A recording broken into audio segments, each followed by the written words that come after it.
Hola, buenas noches. Quiero darle nuevamente la bienvenida a Juan, que ha estado la semana pasada y nos dejó una semana pensando y repensando y viendo con noticias muy importantes. No sé si ¿quién estuvo la semana pasada? ¿Se recuerdan que nos íbamos a morir la semana pasada? Y sobrevivimos una semana, lo cual excelente. No murió nadie. ¿Eh? No murió nadie. Creemos. Si no, no vino. Claro, el que no vino murió. El que no vino, bueno. Nuevamente, gracias. La van a pasar muy bien. Fuerte aplauso para Juan Denis, profesor, filósofo santafesino y un excelente tipo.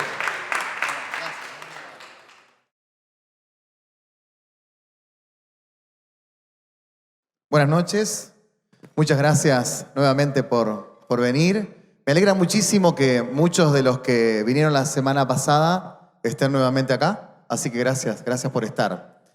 Él dijo que soy filósofo, pero yo siempre aclaro que no soy filósofo, ¿sí? Yo soy profesor de filosofía. Creo que en la historia de la humanidad hubo muy pocos filósofos y creo que así como no todo aquel que maneja bien una tijera es peluquero, no todo aquel que filosofa es filósofo, ¿sí? Así que en ese sentido siempre aclaro que soy profesor de filosofía y prefiero que el título de filósofo le quede a Heidegger o en el caso acá de Argentina a Nimio Danquín o a los grandes filósofos que hemos tenido. Bueno, vamos a repasar un poquito porque ya muchos de ustedes la semana pasada estuvieron y yo acá lo que voy a hacer es volver a retomar esos temas, pero también voy a hacer como un mini repaso, pero reconstruyendo, para ir a la respuesta final que tiene esta charla, que es si el sentido de la vida existe o no, y afirmar que definitivamente existe. Bien,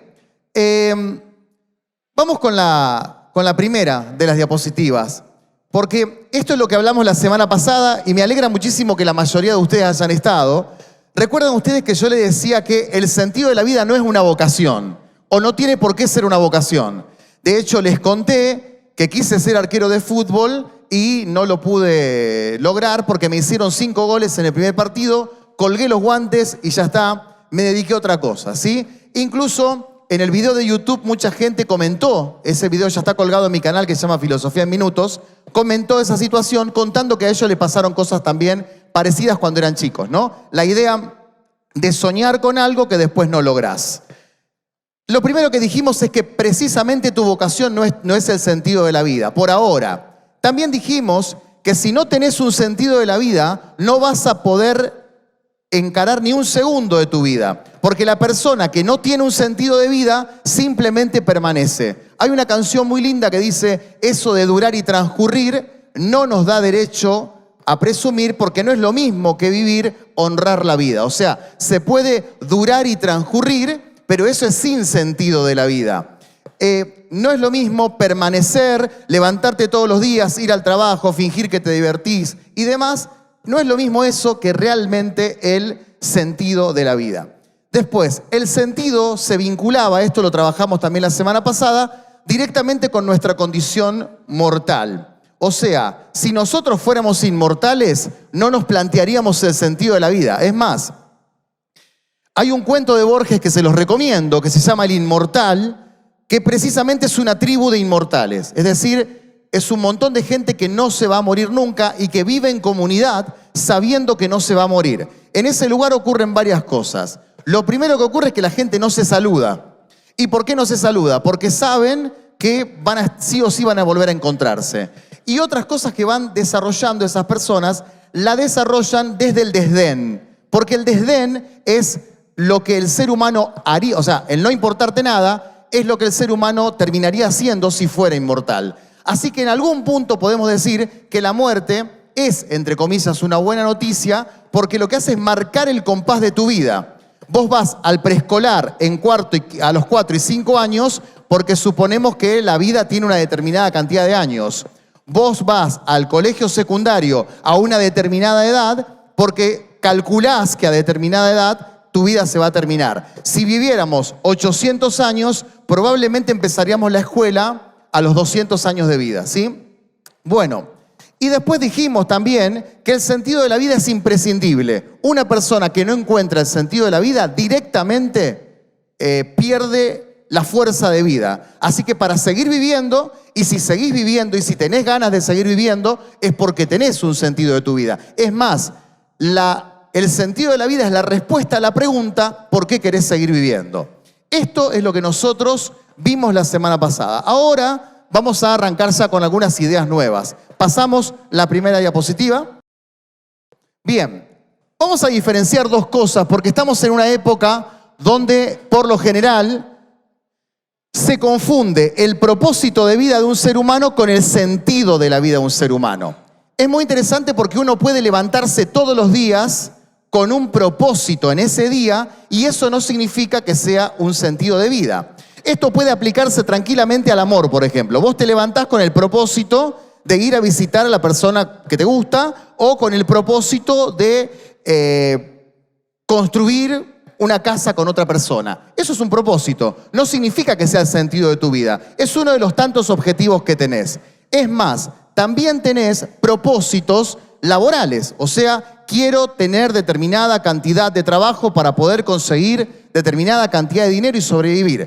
Los propósitos no son lo mismo que el sentido. Así que la definición del propósito es la brújula motivacional que te mantiene todos los días yendo hacia algún lado. Es decir, bueno, me voy a levantar porque quiero ir a tal lugar. Me voy a levantar porque quiero ir a trabajar a tal. Pero eso no significa que sea el sentido de la vida. De hecho, hay mucha gente que tiene un proyecto, tiene un propósito, pero no tiene un sentido en su vida. Y hay mucha gente que tiene un sentido en su vida, pero todavía no encontró el propósito. Entonces, no es lo mismo propósito que sentido de vida. Se puede estar pasando uno de los peores momentos de la vida y aún así tener un sentido de la vida. Bien. Este es un gráfico que yo encontré que circula por las redes y si alguno sabe, lo digo por la filmación, si alguno está mirando el video de YouTube y lo va a ver en los comentarios y sabe de dónde viene, me lo explica, porque yo en realidad lo encontré en las redes y no sé el autor, pero esto es básicamente cómo se divide el propósito de vida de una persona. Es decir, acá estás vos en el medio. Primeramente está lo que a vos te gusta, o sea, arriba con el corazón, lo que a vos te gusta. Después está debajo aquello por lo cual te van a pagar, que no es precisamente lo que te gusta. Después también está, de este lado, aquello que vos sabés hacer. ¿Sí? Vemos que hay como una especie de cerrajero ahí.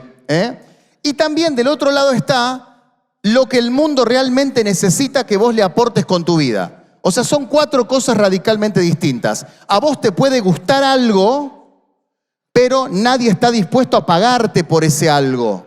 Pero también puede ser que vos tengas una misión en la vida y esa misión no te guste. Es decir, puede haber muchas combinaciones en tu vida. Pongamos un ejemplo de una persona a la cual las 4 cosas le coinciden.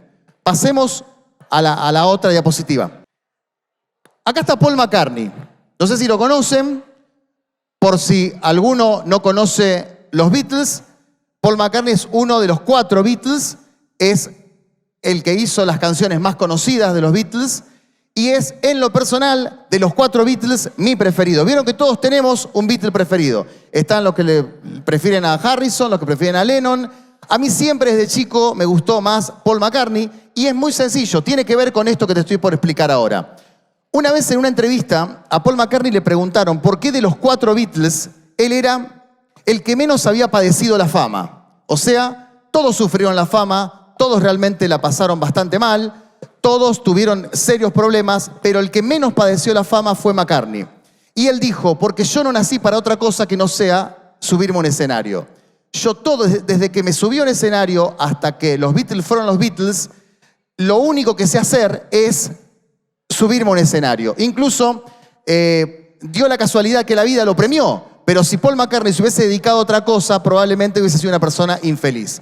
Entonces, en él vemos que coinciden las 4 cosas. ¿Por qué? Porque lo que le gusta, o sea, lo que está con su corazón, su propósito, lo que le gusta, también coinciden con aquello que le pagan. O sea, a Paul McCartney se le paga por hacer lo que a él le gusta. Es un privilegiado, es un privilegiado. Y también lo que mejor hace de este lado, tocar el bajo y cantar, coincide con lo que le gusta y con lo que le paga, ¿no? Tiene un equilibrio absoluto. Y además, lo que el mundo quiere de él, también lo que el mundo quiere de él es aquello por lo cual le pagan y lo que mejor hace. O sea, eso sería una plenitud absoluta. Pregunto, ¿ustedes todos están así como él? Todos están así. O sea, todos tienen... Sí. Bien, allá tenemos una persona que sí. Vos hacés las 4 cosas. ¿Alguien más tiene las 4 cosas? Puede levantar la mano y decirme yo en las 4. Me pagan por hacer lo que me gusta. Es lo que el mundo necesita de mí. Bien, bien, bien. Acordate que tiene que ser lo que el mundo necesite de vos, ¿eh? O sea, andás a ver si el mundo quiere de vos eso que vos creés que estás dándole. Ojo. Y si te paga mal también vale. Claro, claro. Es buena pregunta esa. Es buena pregunta. Si me pagan mal, ¿vale? Sí, sí. Porque es una cuestión de mercado, no de sentido. ¿Sí? Una cuestión de mercado, no de sentido. Acá también el sonidista dice, mirá vos, el sonidista de Filosofía en Minutos dice que a él le coincide, ¿no? A lo McCartney. Lo que le gusta, lo que le pagan, lo que hace bien y lo que el mundo está esperando de él. Eso es una vida plena. Eso es una vida plena. Entonces, ¿cuál es el problema? Vamos a pasar a la otra diapositiva para cuando empieza el problema. Acá empieza el problema. Acá estamos nosotros. Acá está Juan de los Palotes y Juana de los Palotes, nosotros. Fíjense la cara que tenemos nosotros, que no somos Paul McCartney, que no somos Messi y que no somos el sonidista de Filosofía en Minutos. ¿Por qué? Porque muchas veces lo que nos gusta, la vocación, no es rentable. A mí me da muchas veces mucha pena cuando alguien dice, a mí me gustaría vivir de lo que me gusta. Y es difícil porque vivir de lo que a uno le gusta implica que haya alta demanda de lo que exactamente a vos te gusta, como en McCartney. Y eso es prácticamente imposible. Entonces, en una sociedad donde nos manejamos por la demanda, es probable que lo que a vos te guste no tenga nada que ver con lo que la sociedad está esperando de vos.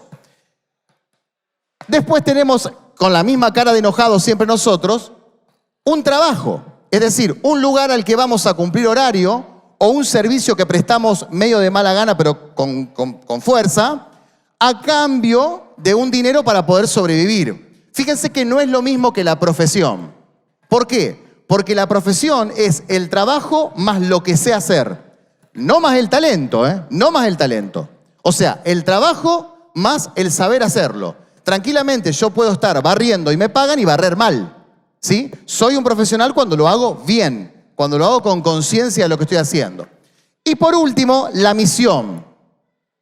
Que la misión, en la mayoría de los casos, ni siquiera es rentable. Ni siquiera es rentable. Hay personas que tienen un comedor y ayudan a las personas con una copa de leche. Ni siquiera es rentable. Hay personas que trabajan barriendo y de noche actúan. Su misión es conmover a la gente en un teatro. Es decir, la misión no siempre es rentable. La misión no siempre es rentable. Pero todo esto no es el sentido de la vida, es el propósito de vida. Lo ideal, ojalá te deseo, a todos les deseo, que alguna vez en la vida logren lo que logró nuestro sonidista. O sea, las 4 cosas a la vez. Que te paguen por lo que te gusta, por lo que haces y encima por lo que el mundo está esperando de vos. Eso sería un privilegio.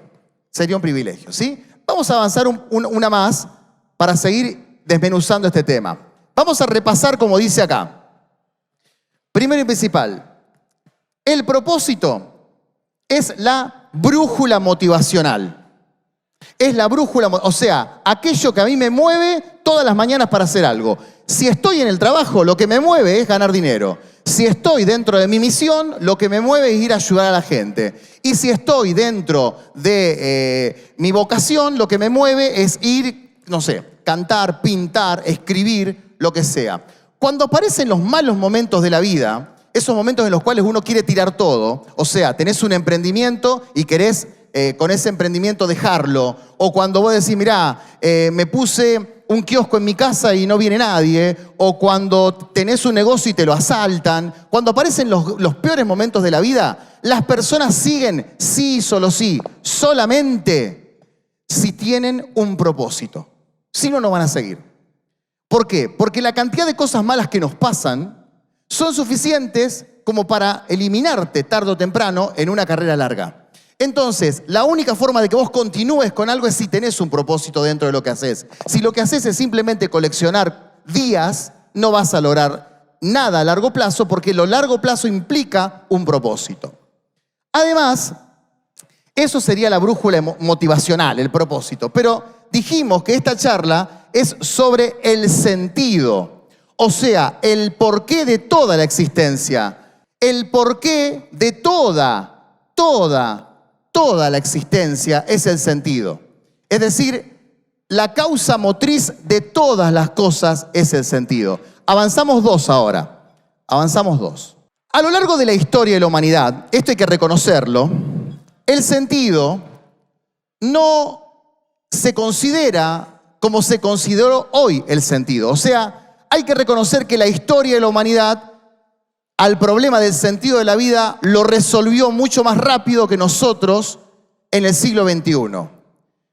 Por ejemplo, los cristianos de hace 1500 años al sentido de la vida lo solucionaron en 10 minutos. Dijeron, hay un Dios que está fuera de este mundo, mi vida consiste en transitar como un peregrino por acá, pero mi verdadero sentido ¿cuál es? Irme, morir e ir a otra vida. O sea, hay una vida ulterior mejor. Eso es bastante interesante porque uno terminaría resolviendo lo malo de esta vida. O sea, quien piensa de ese modo no tiene un problema con el sufrimiento ni con el mal, porque cree que todo es pasajero, pero la posta, o sea, el buen momento va a ser cuando yo vaya al cielo. Ese esquema de sentido externo tiene un nombre en filosofía y se llama trascendencia. Es decir, la idea de que el sentido de la vida no está acá, sino que está fuera de este mundo. Como que tenemos otra nacionalidad. Cualquiera que diga, bueno, el abuelo está en mejor vida porque ha fallecido, está usando un esquema como el que yo estoy diciendo. Incluso, ahí nombro a Platón, que es el primer filósofo de hablar de esto. No sé si han tenido la posibilidad de leer El mito de la caverna de Platón, que está en uno de los capítulos finales de la República. Es muy sencillo de comprender y en ese mito Platón nos dice que la verdad de este mundo está fuera de la caverna. O sea, nosotros estamos encerrados en este mundo, estamos encerrados en esta caverna y todo lo que decimos dentro de esta caverna es pura sombra, es puro engaño. Estamos encadenados por la mentira.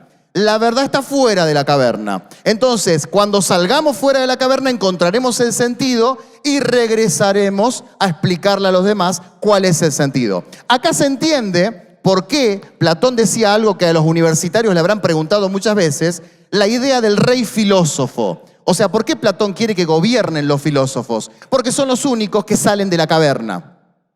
No puede gobernar a alguien que está encerrado en la caverna. Entonces, por eso Platón dice que tiene que ser presidente un filósofo, porque es el único que sale de la caverna. Obviamente yo no soy platónico, no creo que deba gobernar un filósofo, yo creo como Ortega y Gasset, que el político tiene que ocuparse y el filósofo tiene que preocuparse, no tiene que hacer lo mismo, ¿sí?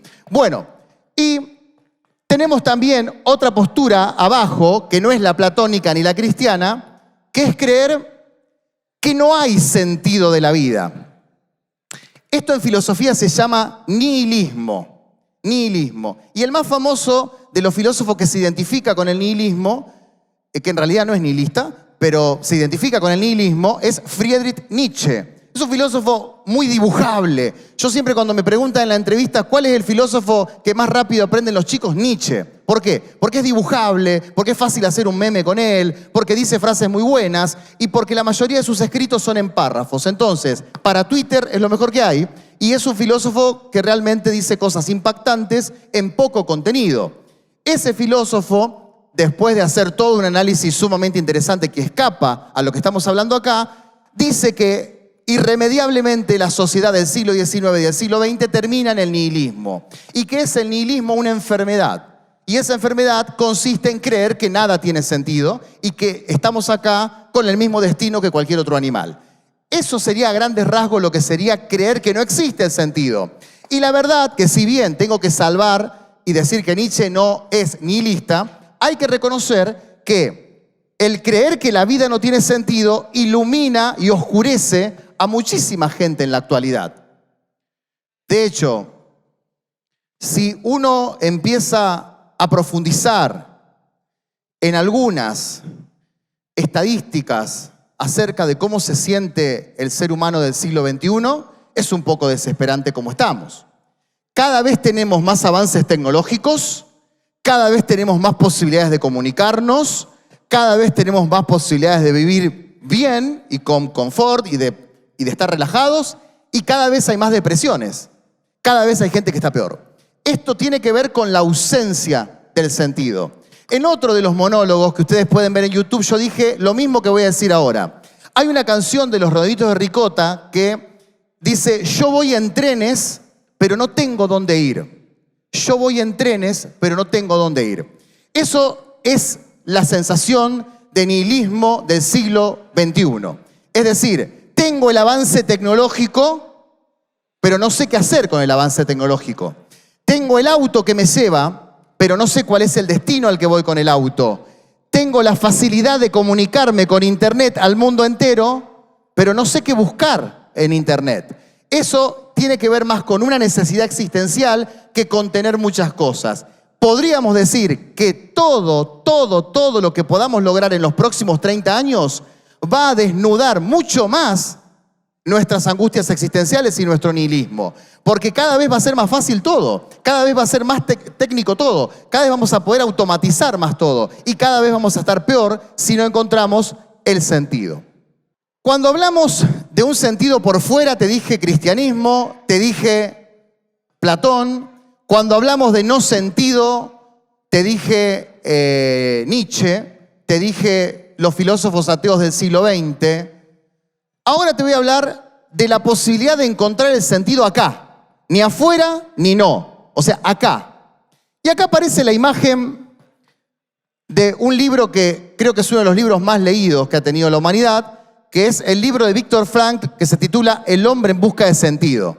La mayoría de ustedes lo conocen, pero yo hago un repaso mínimo. Viktor Frankl estuvo detenido en Auschwitz, pasó de lo peor que puede pasar un ser humano, y él cuando ingresa a Auschwitz ya era psicólogo, ya era psiquiatra. Entonces, sobre que sufre la situación, la sufre como psiquiatra, o sea, analizando cómo se comportaban las demás personas. Y hay, para mí, una idea muy fuerte en todo el libro que yo la dividí en esto de metasentido y sentido. Dice Viktor Frankl en todo el libro, uno puede leer esto en todo el libro, los que más sobrevivían, los que más resistían, los que más querían seguir viviendo, no eran los más fuertes, sino que eran aquellos que tenían algo por lo cual volver. Es decir, incluso en una entrevista me acuerdo que él habla de que había un profesor que había dejado la clase por la mitad. O sea, lo habían venido a secuestrar cuando estaba en plena clase. Y él se obsesiona con querer volver todo el tiempo a dar esa clase.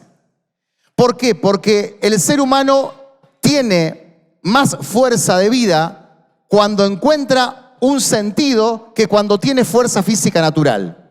Vas a sobrevivir mucho más si sabes por qué haces algo que por si tenés un buen día o tenés un mal día. Del mismo modo que te dije al principio que si vos tenés un propósito, un proyecto, ganas de hacer algo, cuando estés en las malas, solamente vas a sobrevivir si tenés un sentido, porque eso es lo que te motiva. No te va a motivar nunca la fuerza que tengas en el momento. No te va a motivar nunca la buena situación o la mala situación, sino el proyecto que tengas, el sentido que tengas hacia el final de lo que estás haciendo o el propósito, en este caso, que valdría lo mismo. Él diferencia metasentido de sentido. Y es muy interesante esto, porque si yo le preguntara a la mayoría, no sé si de ustedes, pero hagan este ejercicio con parientes. Pregúntenle si cree en Dios al pariente. Y es probable que ese pariente que hace como 5 años no va a ninguna iglesia, le diga, obvio, todos los sacramentos tengo. ¿No? Es decir, es muy probable que las personas racionalicen un metasentido como forma de explicar el mundo. Sí, creo que hay un ser superior, ese ser superior está allá, yo más o menos le creo, negocio con él mi rendición y voy al cielo. Ese sería un esquema de metasentido. Eso es el sentido desde el punto de vista intelectual. Es cuando alguien te hace algo malo que vos digas, ya te va a volver. Eso es metasentido. Es creer que hay una fuerza en el mundo que dirige este mundo y que siempre juega a favor tuyo. Eso es metasentido. Pero eso no tiene nada que ver con el sentido de la vida. Eso es simplemente una tranquilidad, como para que vos te quedes conforme con este mundo, para que vos digas, bueno, está bien. El mundo tiene sentido, los que morimos vamos al cielo y trabajar hay que trabajar porque Dios lo quiere y se terminó. Ese metasentido no tiene demasiada fuerza, según lo que dice Frank, en un momento extremo de la vida. Lo que a vos te va a hacer sobrevivir es la fe que tengas en cualquier minucia de tu vida. Lo que sea. ¿Querés ser cantante y te dijeron que no podés cantar? Si vos tenés fe en eso y ponés toda la fuerza en eso, eso tiene más sentido para vos que una construcción universal que dice que vos no vas a ser nunca cantante. Porque la fuerza intrínseca del ser humano es más importante que las construcciones que hacemos de concepto. Entonces muchas veces hay gente que está en una situación tremenda, pero aún así uno ve que sonríe. Hay gente que está atravesando situaciones muy extremas y aún así tiene temple. Y eso no es porque leyeron 50 libros de autoayuda, sino porque al ser humano, como dice Frank, le pueden arrebatar todo, como le arrebataron a él. Lo pueden dejar en la peor condición humana, pero lo único que no le pueden arrebatar es la libertad de qué hacer con esa miseria que está viviendo. Eso es completamente tuyo.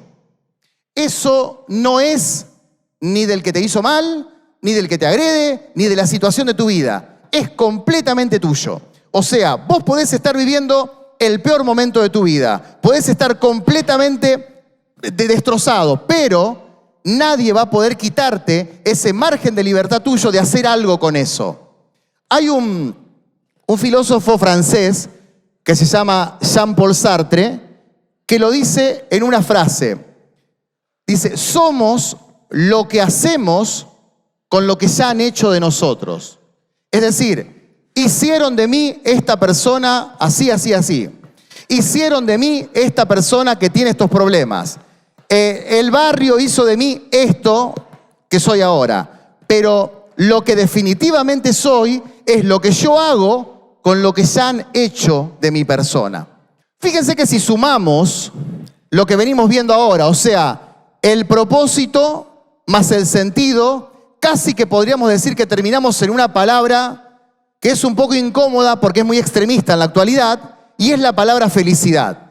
A mí me incomoda bastante hablar de palabra felicidad porque me ocurren dos sensaciones. Primero y principal, en 15 años de docencia, siempre que hablé de felicidad, levanta la mano un alumno, 2 alumnos, 3 alumnos y me dicen, profe, la felicidad no existe, lo que existe son momentos felices. Y espera un aplauso. Es decir, esto me pasó siempre, siempre. O sea, alguien que dice, no existe la felicidad, existen momentos felices. No conozco un solo filósofo que haya dicho esto en 2500 años de filosofía.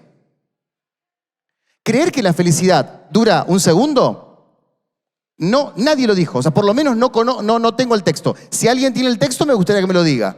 Pero, ¿por qué pasa esto? Porque la palabra felicidad es relativamente nueva. Es relativamente nueva. Cuando los griegos hablaban de lo que hoy hablamos de felicidad, no la llamaban felicidad. La llamaban armonía, plenitud, buen daimon. No la llamaban felicidad. Cuando el cristianismo, Jesús habla de felicidad, ¿cómo dice? Bienaventurados, o sea, no dice felicidad, dice que tengas una buena aventura, o sea, que pases un buen pasar por esta vida. Fíjense que las palabras son otras, porque la palabra felicidad es muy nueva, es muy de ahora y está muy marcado por esta cosa que tenemos de asociar felicidad con explotar de risa, felicidad con euforia, felicidad con hacer el trencito en una fiesta.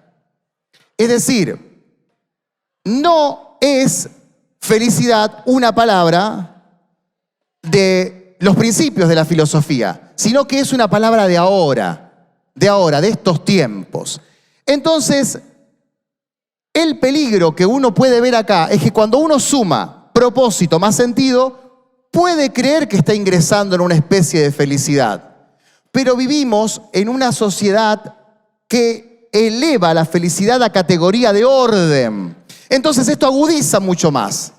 Parecería como que todos estamos obligados a ser felices, como que no podemos tener malos momentos. Y ahí ocurre lo otro, Dani, pasame la segunda, lo otro que es la obligación global de ser felices. Yo no sé si vieron estos posteos que veo yo todo el tiempo que dicen: hoy no tenía nada para ponerme y me puse. Ah, lo saben, vamos de vuelta. Hoy no tenía nada para ponerme, pero qué maravilla, qué frase, ¿eh? Como si la felicidad fuera un saco, una chaqueta, un pantalón o lo que sea. No tenía nada que ponerme y me puse feliz. Eso es un error. ¿Por qué? Porque nadie se pone feliz. Uno se pone contento, uno se pone eufórico, uno se pone alegre. Feliz se es. No te pones feliz. No, o sea, incluso podés estar viviendo una situación totalmente dolorosa y aún así estar siendo feliz. Pongo un ejemplo. Cuando nosotros estábamos construyendo con mi esposa la casa, yo tuve que hacer los cimientos. Y la verdad que yo me dedico a la filosofía. A mí la albañilería, mucho no. Fui albañil. En cuarto año de la carrera de filosofía fui albañil un año, pero después ya que es como que quise abandonar. Pero los cimientos los hice yo. Y los hice en enero. O sea, ustedes saben que Santa Fe en enero, sobre todo el enero que pasó, es un enero complicado. Entonces, me levantaba tipo 5 de la mañana, cuando el sol todavía no pegaba, 6 de la mañana, y empezaba con la pala a hacer los cimientos de lo que iba a ser la futura casa. Eso que estaba haciendo era tremendamente doloroso. ¿Pero estaba siendo infeliz? No. ¿Por qué? Porque tenía un propósito y tenía un sentido. Dolía, pero qué buena que va a estar la casa. Dolía, pero qué copado que va a estar el momento en el cual ya no haga calor y estemos dentro de esta casa. También podés estar viviendo la fiesta más increíble de tu vida y estar en una situación de depresión total. O sea, no tiene nada que ver lo que te está pasando con la definición que vos tengas de felicidad. Podés estar pasando un extraordinario momento y ser la persona más depresiva del mundo. Y podés estar pasando un momento doloroso, haciendo cimientos en tu casa, con transpiración y en enero, pero aún así decir, qué bueno que va a quedar esto cuando ya haga un poco más de frío y esté terminado. Fíjense, para más o menos definir la diferencia entre las tres cosas, fíjense que la última no se termina de ver, pero no importa, la vamos a decir. El sentido es lo que te va a mantener vivo. Es decir, como para repasar conceptos como si esto fuera una clase, lo que va a hacer que vos te mantengas vivo desde hoy hasta el día en que la vida decida llevarte es el sentido. El sentido tiene que ver más con lo existencial, tiene que ver con tu ser en el mundo, con el hecho de por qué estás acá cuando podrías no haber estado. Eso es tu sentido. Es decir, tu relación entre este presente y la última respiración. Alguien que haya venido la semana pasada, ¿recuerda qué decíamos del hecho de la muerte? ¿La muerte está dentro de mucho tiempo? O sea, ¿podemos decir que la muerte es a los 70, a los 80? No. ¿Por qué no? Porque es inevitable, es verdad. Pero había otra palabrita que habíamos dicho. Bien, gracias. Alguien escuchó bien la palabra exacta. La muerte es inminente. ¿Qué significa inminente? Que puede ocurrir en cualquier momento. Pero a la vez es inminente y es un todavía no. Entonces no tiene sentido decir, como me va a pasar seguramente a mí en julio, ay, voy a cumplir 40, estoy muy cerca de la muerte. No, porque a los 20 ya estaba cerca de la muerte. ¿Y por qué estaba cerca de la muerte a los 20? Como dijeron allá, porque es inminente. Porque te puede pasar a los 20 como te puede pasar a los 80. No está más cerca existencialmente hablando alguien de 80 que alguien de 20. ¿Sí? Entonces, el sentido es lo que vos te va a mantener vivo desde hoy hasta ese momento inminente. La plenitud es el porqué de toda la existencia. O sea, al unir todo el gráfico que habíamos hecho de Paul McCartney, cuando unas todo y cuando vos digas la verdad que el dinero que gano, más lo que me gusta, más la misión en la vida, más lo que trabajo, se combinan para bien. Listo, soy una persona plena. Si se combinan para mal, no sos una persona plena. Y por último, el propósito. Lo interesante del propósito, ahí no se ve bien en la diapositiva, pero dice lo siguiente, es que el propósito trasciende tu propia vida. En cambio, el sentido no, porque el sentido te sirve solamente a vos. O sea, el sentido de la vida te sirve a vos, pero el propósito trasciende a tu propia vida. ¿Qué quiero decir con esto? Que vos podés tener como sentido de tu vida enseñar, no sé, filosofía, supongamos. Pero el propósito de cegarle a 1000 personas impacta incluso cuando vos ya estés muerto, porque puede pasar que ya no estés más y esa persona le enseña a otra persona. Entonces, la diferencia entre el sentido que fue para vos y el propósito es que el propósito es para los demás. Y que van a pasar muchos años y tu propósito va a seguir siendo el motor de otra gente. Cuando vos ves una escuela recién terminada, una escuela que tiene 50 años, eso fue hecho por personas que no pensaron para ellos, sino que pensaron para el futuro, ¿no? Que pensaron para gente que no conocía. Y por último, para cerrar esta frase de Víctor Frankl, y con esto también quiero cerrar las 2 charlas y agradecerles. Esta me parece a mí que es la frase más fuerte que tiene todo el libro, El hombre en busca de sentido, y que un poco es también mi filosofía de vida, porque los de filosofía por lo general siempre nos enrolamos dentro de una corriente filosófica. Están los realistas, los idealistas. Yo soy 100% existencialista, no puedo escapar del existencialismo, me quise escapar, quise no tener una visión existencial de la vida y la sigo teniendo. Y es por eso que creo en esto que dice acá. Cuando ya no podemos cambiar una situación, aún así tenemos la última posibilidad, que es cambiar nosotros. Esto para mí es existencialismo puro. Cuando vos veas que ya la situación te sobrepasa, queda un último plus de libertad. Y ese plus de libertad es lo que vos hacés con lo que te está pasando. Lo que diferencia a tu persona de todo el mundo es esa originalidad chiquitita que tenés cuando las cosas te están sobrepasando. Entonces, la propuesta del sentido es siempre encontrar esa originalidad que me va a mantener a mí vivo, pero que a la vez va a hacer que yo pueda dejar al menos un propósito a largo plazo.